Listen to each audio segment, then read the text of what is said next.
Hello friends, welcome back to government job decoder. तो इस video में मैं बात करने वाला हूँ डीवीसी जेई से रिलेटेड। और आपको पता ही चल गया होगा एग्ज़ाम के बारे में, जिसने अटेम्प्ट किया है उसको पता है। साथ ही साथ ये जो मैं रिव्यू देने वाला हूँ एग्ज़ाम का कि पेपर लेवल किस टाइप का था, कितना कट ऑफ रह सकता है, ठीक है। सारी चीज़ें डिस्कस करूँगा, जितने भी ब्रांच के हो, चाहे वो मैकेनिकल हो, सिविल हो, इलेक्ट्रिकल हो, ठीक है। और कितने लोगों ने अटेम्प्ट किया, ठीक है। और कट ऑफ जाने की संभावना हाई रहेगी या लो रहेगी। बाकी अदर जो चीज़ें हैं वो इसका जब आंसर किया आएगा तब पूरी तरीके से क्लियर हो जाएगा, ठीक है दोस्त। और एक चीज़ और, डीवीसी जेई को थोड़ा थैंकफुल करना पड़ेगा। जैसे इन ये पहले पेपर बनाया करते थे कि कोई से भी साइट से उठा के डाल दिया और एक ही टॉपिक से चाहे एक ही सब्जेक्ट से सारे क्वेश्चन डाल दिए, वो भी ऐसे क्वेश्चन जो एकदम फैक्चुअल बेस्ड हो और वो जीके जीएस की तरह हो। तो वो इस बार तो नहीं किया है, ठीक है। डीवीसी जेई इस बार क्या किया है, स्टिक टू द सिलेबस रहा है। जो आपके सिलेबस इन्होंने रिलीज़ किया था उससे बाहर कुछ नहीं दिया है। ये आप भी एग्री करेंगे और सब एग्री करेंगे जिन्होंने अटेम्प्ट किया है एग्ज़ाम को, ठीक है। और बाकी जितना भी मेरे को रिव्यू मिला है बच्चों से, उनका यही कहना है कि जो क्वेश्चंस थे वो काफ़ी क्या थे, इजी लेवल था, ठीक है। एग्ज़ाम का लेवल ही इजी था, कोई मॉडरेट और टफ नहीं था, ठीक है। ये पूरी तरीके से आपको एग्री करना पड़ेगा। अब मैं अदर सभी ब्रांचों को कंसीडर करता हूँ, चाहे वो मैकेनिकल हो, सिविल हो, इलेक्ट्रिकल हो, ठीक है। तीनों ब्रांच के जो आपका टेक्निकल पोर्शन रहा है, ठीक है,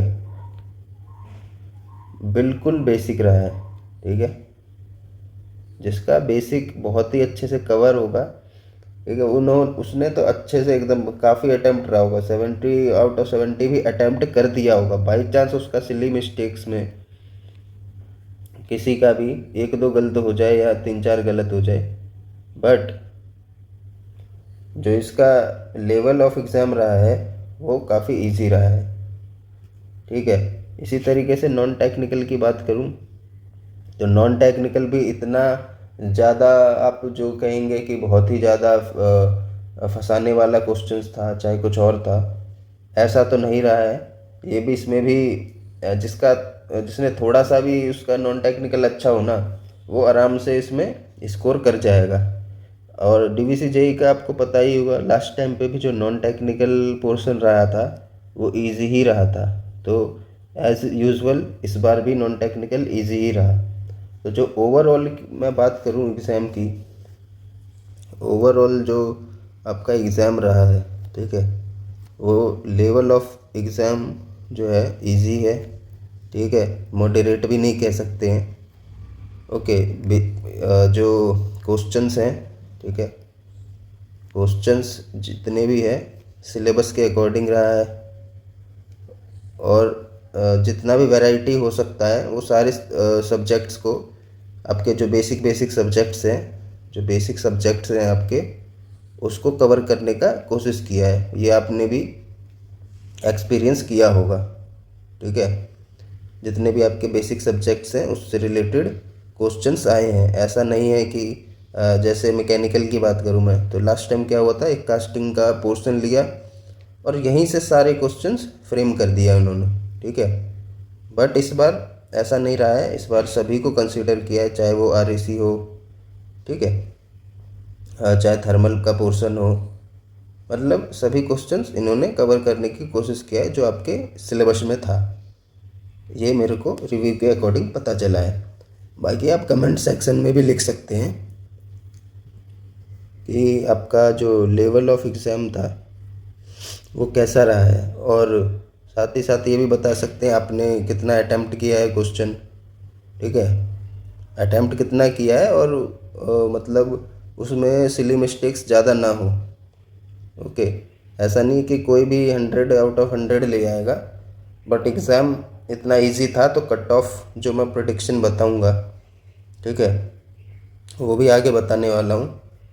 बट अभी हम जस्ट क्वेश्चंस की बात कर लेते हैं कि किस टाइप्स के क्वेश्चंस थे।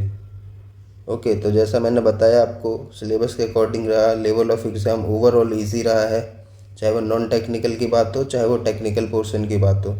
और सभी ब्रांच का, ऐसा नहीं है कि सिर्फ मैं मैकेनिकल का ही कंसीडर कर रहा हूँ कि इसी का एग्ज़ाम लेवल इजी था, चाहे वो सिविल हो। बहुत बच्चों का पेपर भी बहुत अच्छा गया है, क्योंकि इस बार इसने कोई बदमाशी नहीं किया कि कोई सा भी, जैसे इस लास्ट टाइम पे इन्होंने किया, कास्टिंग से प्रैक्टिकल बेस्ड भी कुछ क्वेश्चंस पूछ दिए, सीधा सीधा सेन फाउंड्री एक साइड था, वहाँ से डाल दिया, वहाँ से कर दिया। तो इसमें क्या हुआ, जो बंदे का कभी काम किया हो कास्टिंग वगैरह में, ठीक है, फाउंड्री सेक्शन में, तो उसका पेपर आराम से थोड़ा अच्छा गया होगा कंपैरेटिवली। बट इस बार ऐसा नहीं किया है, जिसने जितना मेहनत किया होगा उसको चांसेस है सिलेक्शन के, साफ सीधी बात यह है। साथ ही साथ आपको आंसर की भी 7 दिन के अंदर मिल जाएगा, ठीक है, आप उससे भी प्रिडिक्ट कर सकते हैं। जब आंसर की आ जाए तो इसी वीडियो के कमेंट सेक्शन के नीचे आप स्कोर भी ज़रूर लिखना, ठीक है। उसी से मैं पूरी तरीके से कंफर्म कट ऑफ बता सकता हूँ, क्योंकि अभी कट ऑफ को प्रिडिक्ट करना, ठीक है, बेवकूफ़ी है। बट ये भी श्योरिटी है कि जो कट ऑफ है वो हाई रहेगा, तो इसके लिए रेडी रहना भाई। लेवल ऑफ एग्ज़ाम इजी है, ठीक है, तो कट ऑफ तो हाई रहेगा चाहे कुछ भी हो। आपने देखा होगा जो एनसीएल वगैरह के एग्ज़ाम दिए थे, ठीक है, नॉर्दर्न कोलफील्ड लिमिटेड का है ना, जो कोल इंडिया लिमिटेड के अंडर में आता है। इसमें क्या था, ये तो मैंने मतलब सॉल्व ही कराया था आंसर की आने के बाद।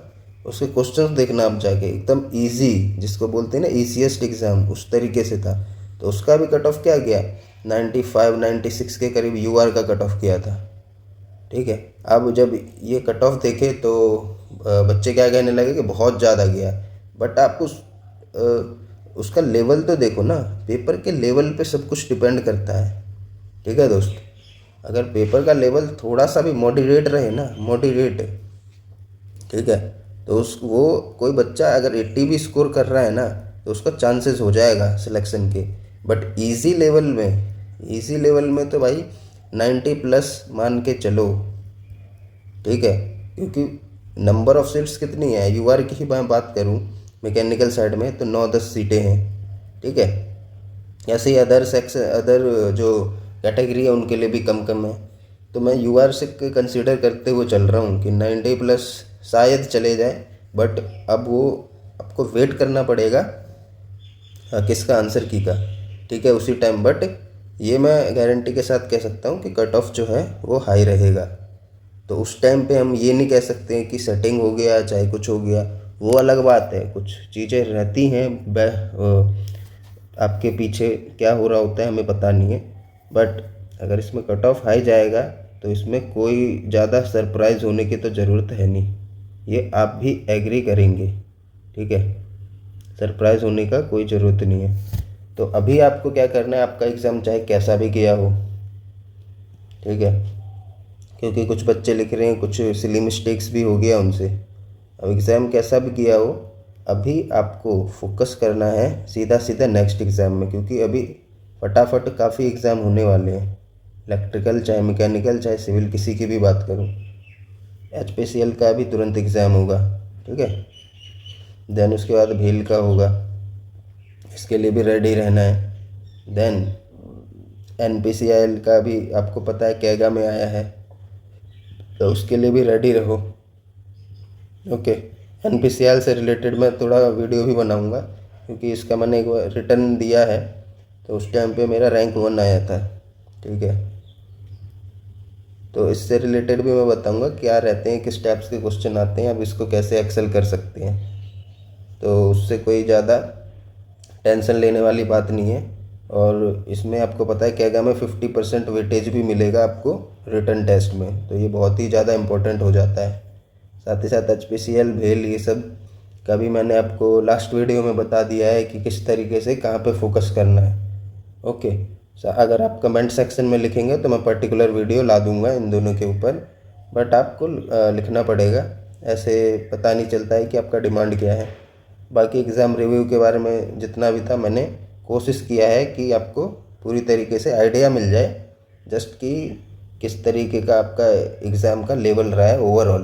क्योंकि आपको लग रहा होगा कि एग्ज़ाम थोड़ा मॉडरेट हो, चाहे बहुत ही ईजी आ गया हो, लेकिन ऐसा नहीं है कि ईजीएस्ट एग्ज़ाम था। ईजी था, बेसिक लेवल था।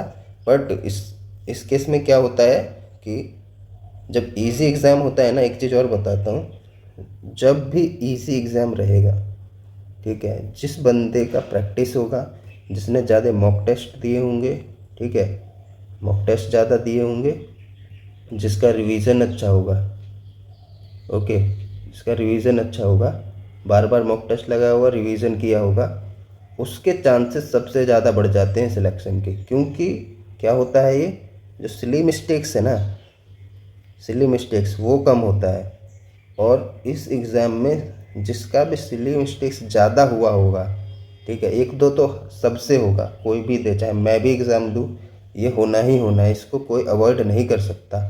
बट इसको लिमिटेड जिसने रखा होगा, क्योंकि बहुत ज़्यादा भी हो जाता है किसी किसी से, कुछ हम गैस कर रहे हैं 50% पे अटक गए हैं, वो चांसेस हैं कि आपके अगर उसमें पॉजिटिविटी में गया हो तब तो अच्छा है, वेल एंड गुड है। बट नहीं गया हो तो उस टाइम पे दिक्कत है, ठीक है। तो ये चीज़ें आपको एक्सेप्ट करना पड़ेगा, ठीक है। बाकी ओवरऑल कोई भी रिज़ल्ट आए उससे आपको अभी टेंशन लेने की ज़रूरत नहीं है। जो भी आपका नेक्स्ट एग्ज़ाम है, अभी जिन्होंने आरआरबी जेई का सीबीटी 1 क्लियर किया होगा, उनका भी सीबीटी 2 होगा, ठीक है। तो उस पर भी फोकस करो, पूरी तरीके से भी टेक्निकल ओरिएंटेड रहो, क्योंकि एग्ज़ाम आपके बैक टू बैक होने वाले हैं, ठीक है दोस्त।